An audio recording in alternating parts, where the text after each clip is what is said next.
kita pastinya mau tahu nih manfaat-manfaat dari Iya. meniran sendiri itu apa sih? Langsung saja nih kita invite Dr. Lona, spesialis farmakologi klinis. Halo dok, apa Halo, kabar? Dok. Iya, dok. Ini kan meniran ini tumbuhnya liar ya, tapi ternyata ada manfaat juga nih. Nah, salah satunya ada yang mengatakan bahwa meniran daunnya ini bisa mengobati kencing batuk. Ini fakta atau mitos dok? Bisa mengobati kencing batu Iya. itu fakta. Fakta. Betul. Mengobati nih dok ya? Membantu pengobatan, mengobati sebagai terapi utama tidak, tapi membantu pengobatan. Kenapa Oh. saya bilang Oke. begitu? Karena sudah ada uji kliniknya yang melibatkan memang subjek penelitiannya masih sedikit. Itu baru 56 subjek penelitian yang menderita batu ginjal dengan ukuran kurang dari 10 mm. Lalu mereka dikasih ekstrak meniran. Ekstraknya. Ekstraknya sebanyak 4,5 gram, lalu diseduh dengan air sebanyak 250 ml. Mereka mengkonsumsi itu 2 kali sehari selama 12 minggu. Dan memang terbukti ada peningkatan pengeluaran batu saluran kemih.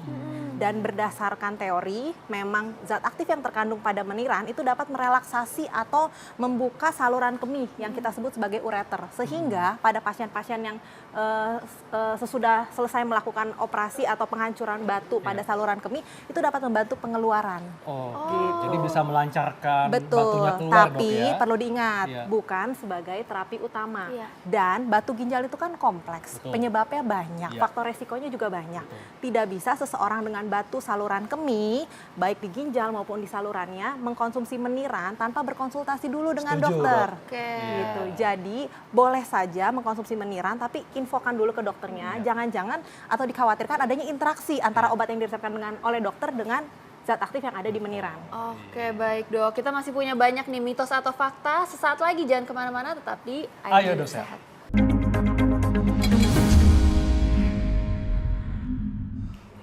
Iya, kita masih membahas meniran dan tadi dok katanya dokter bilang bisa membantu pengobatan kencing batu. Betul. Dan ini ada juga dok yang bilang bahwa meniran bisa mengobati rabies. Ini fakta atau mitos dok? Kalau itu mitos, Dok.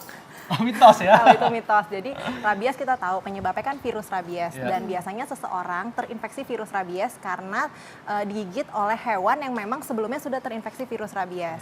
Dan pengobatannya itu sudah jelas, bukan dengan daun meniran, tapi dengan imunoglobulin. Tapi sebelumnya jangan lupa kalau tergigit oleh hewan yang memang kita curigai terinfeksi virus rabies, jangan lupa dibersihkan dulu dengan povidon iodin sampai bersih. Iya. Lalu konsultasikan ke dokter, biasanya dokter akan memberikan imunoglobulin dan vaksin. Jangan kasih meniran, nanti kondisinya malah tambah buruk. Jadi ini mitos dok ya? Mitos. Nih ada lagi nih dok, meniran dapat menyembuhkan hepatitis dok, fakta atau mitos? Menyembuhkan hepatitis juga mitos.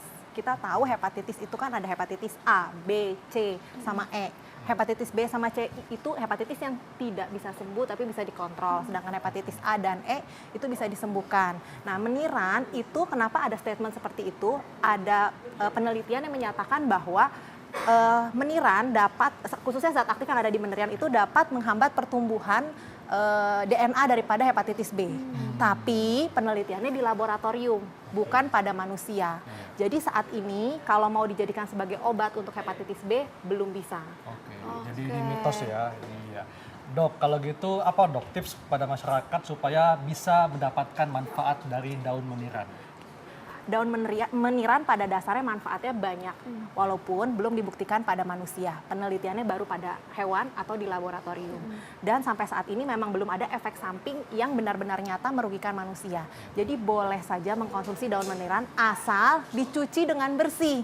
Ini kan tanaman liar. Iya, Dok. Jadi kalau nggak dicuci dengan bersih, bukan manfaat yang didapat, yang ada malah diare. Jadi ini diseduh dok ya? Pada umumnya diseduh dengan air yang sudah mendidih.